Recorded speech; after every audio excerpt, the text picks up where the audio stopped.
Ok? Olá, eu sou Ângelo, professor de Biologia. Eu quero falar com vocês hoje sobre o sistema locomotor.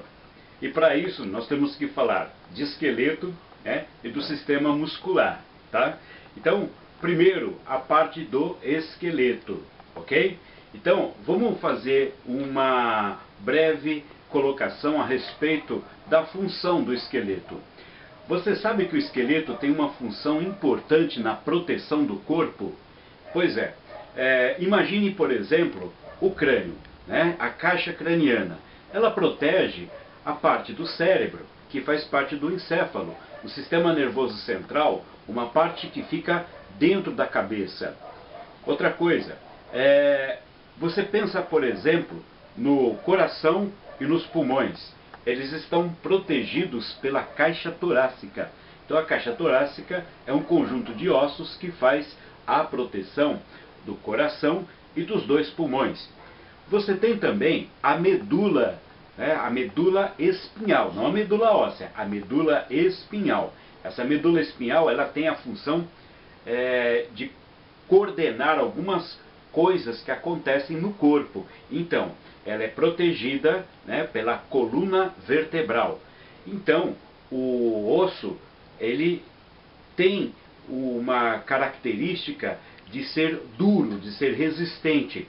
Portanto, ele é ideal para se fazer a proteção de algumas regiões delicadas do corpo. Então, algumas regiões do esqueleto, algumas partes do esqueleto servem para proteger certos órgãos ou sistemas do nosso corpo. Isto é uma coisa importante que o esqueleto faz, a proteção.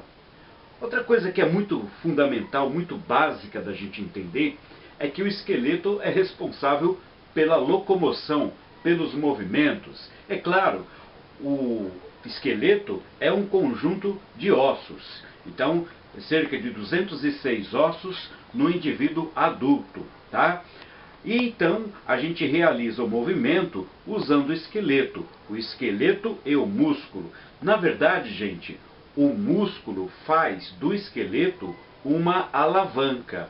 O músculo gera o movimento de contração. E o osso possibilita todos os movimentos que nós fazemos. Por exemplo, pegar um objeto, levantar um objeto, andar, enfim. A nossa posição, ela tem a ver com o esqueleto. Se não fosse ele, nós não poderíamos realizar esses trabalhos. Então, uma outra coisa importante é a locomoção, os movimentos do corpo. E também a gente sabe que o esqueleto é formado por vários ossos, como eu já falei, e que o osso, às vezes, pode nos parecer um material sem vida, como se fosse uma peça de gesso ou de cerâmica. Bom, mas na verdade ele é feito de células. Existem células que formam a estrutura do esqueleto, assim como existem células responsáveis pela nutrição do esqueleto. Existem também células responsáveis pela manutenção do esqueleto. Então, um osso tem células de vários tipos, células estruturais, células reparadoras, células de alimentação. Então, na verdade, o tecido ósseo é um tecido vivo porque é formado por vários tipos de célula, tá ok? Então isso é uma característica importante também do esqueleto. Então, só para lembrar, eu falei que o osso protege partes importantes do corpo, serve para a locomoção, movimentação do corpo, e também, gente, serve para armazenar sais minerais. É claro, o osso tem esse aspecto duro, como se fosse alguma coisa sem vida, como uma peça feita de madeira ou feito de gesso, coisa parecida, porque ele é cheio de sais minerais que formam uma espécie de cimento, como, é claro, o cálcio, que é o mais lembrado de tudo. Mas tem outros sais minerais dentro do osso, como por exemplo o fósforo. E o que é interessante, gente, é que quando alguma parte do nosso corpo precisa de um sal mineral e esse sal mineral não entra pela alimentação, o esqueleto é capaz de fornecer esses sais minerais para outras regiões do corpo. Um exemplo muito fácil de entender é quando uma mulher está grávida. Então, ela tem que se alimentar também para formar o esqueleto da criança, o sistema nervoso da criança, enfim, formar o corpo da criança. E muitas vezes ela oferece, ela doa do próprio esqueleto dela sais minerais para formar, por exemplo, o esqueleto da criança. Então, é por isso que as mulheres, quando estão grávidas, elas podem ter problemas ósseos, por exemplo, ossos quebradiços e também as cáries dentárias, tá? São mais frequentes quando a mulher está nesse período de gestação. Isso por quê? Porque o osso também tem a função de armazenar sais minerais, tá? Eu quero mostrar para vocês um desenho da estrutura de um osso. Olha só, esta é a estrutura de um osso. O osso, ele tem, no caso desse que é um osso longo, 3 regiões básicas, né? 2 pontas, que a gente chama de epífise, e uma parte central, que é chamada de diáfise. Esse modelinho aqui, ele está representando um osso cortado e que está mostrando dentro dele que ele é todo poroso. O osso é formado de um tecido todo poroso, chamado tecido esponjoso, né? E uma parede bem dura, chamado de tecido compacto. É esse que dá toda a dureza e resistência do osso. Por dentro, um osso longo como esse pode apresentar também um canal onde fica a medula óssea. Interessante que na criança toda a medula do osso produz o sangue, né? Então toda a medula do osso é vermelha. No indivíduo adulto, apenas as pontas dos ossos ficam com medula vermelha. O restante, nessa região do canal medular, na diáfise do osso, a medula vai ficando amarelada. Isso é sinal que ela está armazenando gordura. A medula do osso, além de fabricar, né, o sangue, né, ela é uma estrutura de preenchimento desse canal. Então, uma outra função de proteção que o esqueleto faz é proteger a própria medula óssea. Então, porque a medula óssea é um tecido muito importante para fabricar o sangue. E ele também é muito delicado, formado por vários tipos de células, substâncias como proteínas, né, gordura, enfim. Então, esta é uma situação fundamental para o osso. Esse osso, por exemplo, a gente tem que ver que na ponta dele, de um lado e de outro, vai aparecer um tipo de cartilagem, né? Cartilagem epifisal. O que significa isso? Um osso, para formar um esqueleto, ele tem que se juntar a outros, tem que se encostar. Então ele forma articulações, ele se articula com outros. Então, para que não haja um atrito e um desgaste desses ossos, a ponta deles é protegida por uma camada de cartilagem. É chamada de cartilagem epifisal, tá? Que tem em uma ponta e em outra, né? Esse é um caso de cartilagem que serve para que o osso possa se mover e não se gastar na ponta pelo atrito com o osso vizinho. Mas nem todas as articulações são móveis. Existem 3 tipos de articulações. As móveis, como desse osso, né? Aquelas que são imóveis, como é o caso do osso do crânio, que é cheio de rachaduras, né? Que são as suturas do crânio. Então, por quê? Porque são articulações que servem apenas para colar um osso em outro. Então, são articulações imóveis. Tem as articulações semimóveis, que são articulações que se movem mais ou menos. Por exemplo, as articulações da coluna vertebral. Você tem a vértebra e depois você tem um disco, depois uma vértebra, depois outro disco. Tem 33 vértebras o esqueleto humano. No entanto, a coluna vertebral não foi feita para dar tanto movimento assim. Não é como o braço. Então o braço, a perna, por exemplo, você tem o cotovelo, você tem o joelho. Eles são articulações que fazem muitos movimentos, movimentos amplos, grandes. Então são articulações móveis, tá?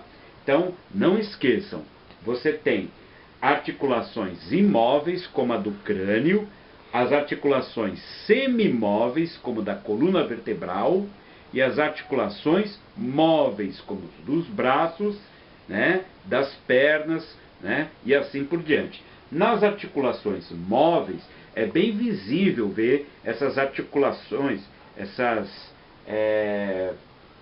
cartilagens de proteção, para evitar que o osso se gaste como se fosse um giz, tá? E além de ter uma cartilagem epifisal, ele também pode ter e tem um líquido como se fosse um óleo lubrificante que fica na ponta dos ossos, para que não haja atrito. Esse líquido é chamado de líquido sinovial, tá? Ele lubrifica e evita o desgaste também, assim como a cartilagem epifisal. E para manter os ossos em equilíbrio, firmeza, etc., você tem também os ligamentos, que formam uma espécie de costura entre as articulações, que é para que os ossos não se desloquem para os lados, não saiam dos seus eixos. Tá ok? Então, não se esqueçam, cartilagens imóveis, como a do crânio, semimóveis, como da coluna vertebral, e móveis, como a dos braços e das pernas. Tá legal? Bom, outra coisa que eu preciso falar com vocês é que, no caso da coluna vertebral, que tem 33 articulações, né, que são as vértebras, é muito difícil equilibrar tanto osso assim a vida inteira sem ter algum tipo de problema. Então existem alguns problemas que são comuns na parte da estrutura da coluna vertebral, tá? Eu estou falando da cifose, escoliose e lordose, tá bom? Então, eu quero mostrar primeiro para vocês essa figurinha aqui. Olha só, essa coluna vertebral, esse é um desenho básico de uma coluna vertebral. Então vocês têm que entender o seguinte, ó, o rosto está virado para lá. Então aqui é a parte da frente e aqui é a parte de trás, tá bom? Aqui, pessoal, ó, tem a parte cervical, no pescoço, tá? Aqui tem a parte torácica, tá? Onde tem o tórax, pulmão, coração, etc. Aqui tem a parte lombar, tá? Fica na barriga, etc e tal. E aqui tem a última parte, que é o sacro e cóccix, tá? Repara, esse eixo aqui, essa reta aqui, se eu colocar a coluna nessa reta, ela parece um duplo S, né? Cheio de curvas. Então, cada curva, né, é um tipo de desvio, mas isso é natural. Por exemplo, existe naturalmente no pescoço uma lordose, né? Existe aqui na parte torácica, naturalmente, uma outra curva para lá, que é uma cifose, tá? Aqui outra curva para frente, outra lordose, né? E aqui outra curva para trás, outra cifose. É natural a coluna vertebral ter curvas, porque são elas que garantem que o ser humano possa ficar em pé. A nossa posição bípede depende disso. O que não pode acontecer, gente, é o exagero dessas curvas, como acontece nesse desenho aqui. Vamos lá. aqui é o normal, né? A lordose, né? Um desvio para frente acentuado, então a pessoa fica com o peito levantado, como se fosse um lorde, né? A cifose, né? Acentuada, que é uma hipercifose, então muita curvatura, a pessoa fica com uma corcunda, né? E a escoliose, que a pessoa fica com um desvio para lado esquerdo ou para o lado direito, enfim. A coluna vertebral fica parecendo uma serpente andando numa areia do deserto. Então ela fica toda tortinha para os lados. Então isso é escoliose, tá ok? Então vocês têm que entender que existem essas curvaturas naturais. Mas quando elas se acentuam, é quando você usa de maneira incorreta, por exemplo, uma mochila da escola, muito pesada, ou carrega só aquela mochila de um lado do ombro, sem colocar nas costas direito, tá ok? Bom, e para completar, gente, não dá para falar de locomoção, sistema locomotor, sem falar de músculo. Pois é, o músculo, ele é um tecido importante para a nossa locomoção. Eu falei que o músculo usa o osso como alavanca, tá? Então, o músculo, a gente pode chamar de músculo esquelético, esse do movimento do esqueleto, tá? As células são longas e são chamadas de fibras musculares, tá? Fibras musculares, ou miócitos, tá? Miócitos é o nome da célula muscular, tá? Qual é o segredo do músculo para ele esticar e contrair, né? Então, ele se distende e se contrai, se distende e se contrai. É que dentro dele existem duas proteínas que se alternam e se deslizam uma sobre a outra, chamadas de actina e miosina. Quando você contrai uma musculatura, você encurta ela, elas deslizam e fazem isso, ó. Aí contrai, depois distende, quando elas se afastam assim, né? Repara bem aqui no meu dedo, ó. Ó, quando ela está assim, o que acontece? As minhas unhas estão todas alinhadas, formando uma faixa contínua. Essa faixa aqui, se você olhar uma célula muscular, você vai ver uma estria, tá? Por isso que a gente fala músculo estriado, porque tem faixas onde as fibras de actina e miosina fazem o encontro. Então aí vira o quê? Uma estria. Quanto mais estrias, mais movimento vai ter. A carne é um excelente exemplo, porque a carne é músculo. A carne que nós comemos. A maior parte das carnes é músculo. Olha aqui o desenho da carne. Olha só. Um feixe, um pedação de carne, aí o que acontece? Tem a massa muscular, e se eu cortar a carne e for puxando, tem vários fios, são as fibras, né? São as células musculares. Dentro de cada célula muscular, eu vou puxando que nem um fio de telefone. Tem um fiozão, um cabo de telefone. Você puxa um fio, corta, tem outro dentro, corta, tem outro dentro, corta, tem outro dentro. Então até você chegar à célula. Quando você chega na célula, o que você vê? Você vê um monte de faixinha de fibra. E é isso que contrai e relaxa a musculatura. E o músculo, ele tem sempre uma parte importante dele, que não encolhe nem estica, é o tendão. Aquela parte branca do músculo, que geralmente as pessoas confundem com nervos e às vezes confundem com gordura, tá? Eu quero mostrar para vocês, nessa figurinha aqui, ó, bem simplesinha, que o músculo tem 3 funções básicas, de acordo com a quantidade de fibras. Primeiro, coração, ele tem fibras musculares, ou seja, células musculares pequenas, né, bifurcadas, com um núcleo só, e repara pela figurinha, cheia de tirinhas. Que são essas tirinhas?